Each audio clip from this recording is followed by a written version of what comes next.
Hello everyone and welcome back. Today we're looking at Grand Moff Tarkin here on Figure Friday.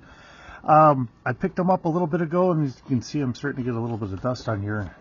Good Lord knows all the bunny food likes to throw dust into my basement. So I picked him up. Everybody's favorite original main bad guy. I mean, Vader is the brute force muscle of Star Wars, the main evil antagonist that everybody loves to look as a bad guy. But originally, Grand Moff Tarkin was the main character that was leading everything for the Empire that we had been exposed to. He was the guiding force for everyone, and the one that kind of kept Lord Vader under command. Without him being in leadership, it was kind of shown that things weren't gonna go as well as planned. So, Grand Moff Tarkin, an ambitious, ruthless proponent to the military power, Wilf Tarkin became a favorite of Emperor Palpatine and rose rapidly through the Imperial ranks. Millistrate Sans, no, wait a minute. That's a whole different language, and I'm going to muck all that up, so I'm just going to leave that be. Now, we do see in the Clone Wars that he was a governor, and I think he was even still a governor in Star Wars, A New Hope.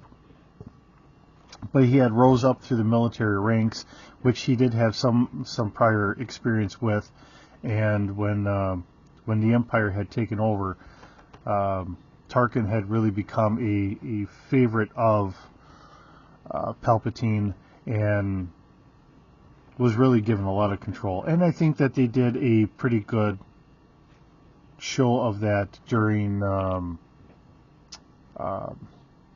One, as well as doing it in the cartoon series of the Clone Wars and everything else. So I think that was pretty good. Let's get him opened up here, because we can't just leave him in here. And the other nice thing is he comes with the Imperial interrogation droid, which is wonderful to see. As we get them all opened up here. And I think I've said it before, I really enjoy having droids in my collection. Figures are nice. The humanoid figures and all that. This has a little bit of a ball joint down here, so that's kind of nice. So you can have them aiming down or aiming up or whatever. He's got some different instruments here. Here's the needle that we kind of got zoomed in on. He's got his eye here, as well as a couple other pincers and everything else. I don't know what's supposed to move and what isn't, so I'm really kind of nervous about trying to move any of this stuff around. So, but otherwise, just having them here and being able to, move them around is kind of neat. Looking around, there is like another, I don't know if that's like some sort of laser scanner or what. Maybe that's for his repulsor lift, I don't know. But it is nicely done. I really like how this is. Okay, and then we have Grand Moff Tarkin here. We'll get him out of here. Okay. So he's got his nice flared pants that we had seen. Now this is the funny thing, because I'd never realized this until they were talking about it in Rogue One, where we get to see Grand Moff Tarkin.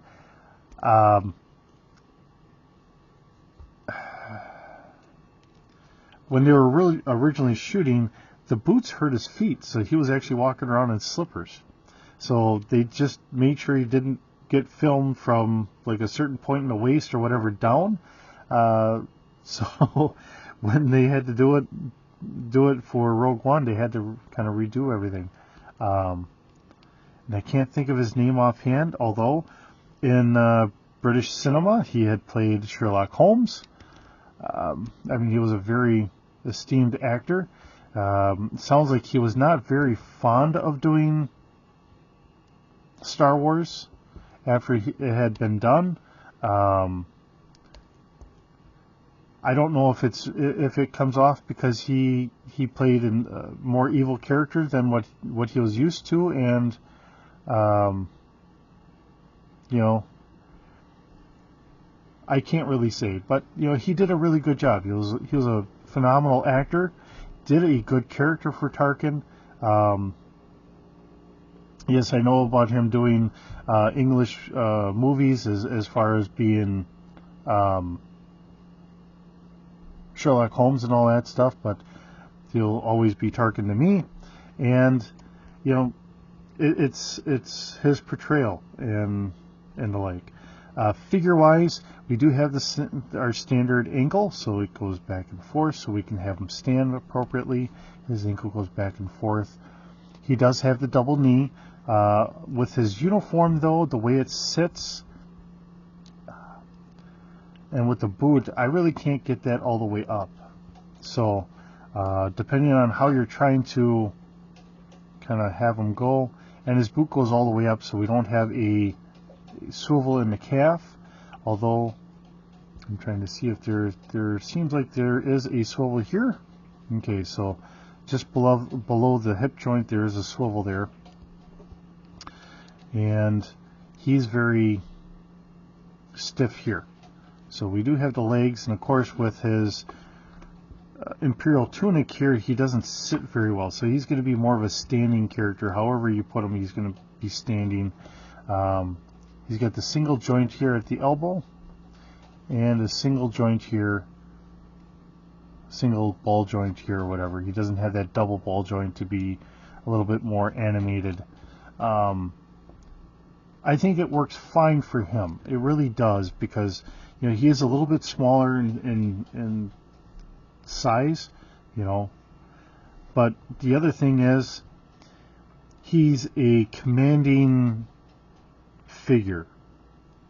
You know, he's not going to be out there running around with the other ones. I think you could probably do it some, but honestly, I think he's a figure you're going to really want to have doing more. Oh, I think there is a joint here. It doesn't want to move very well, though. I'm not going to try and force it. But I think he's going to be someone that's like in a command vehicle or something, in a commanding presence is really what I'm trying to lead to.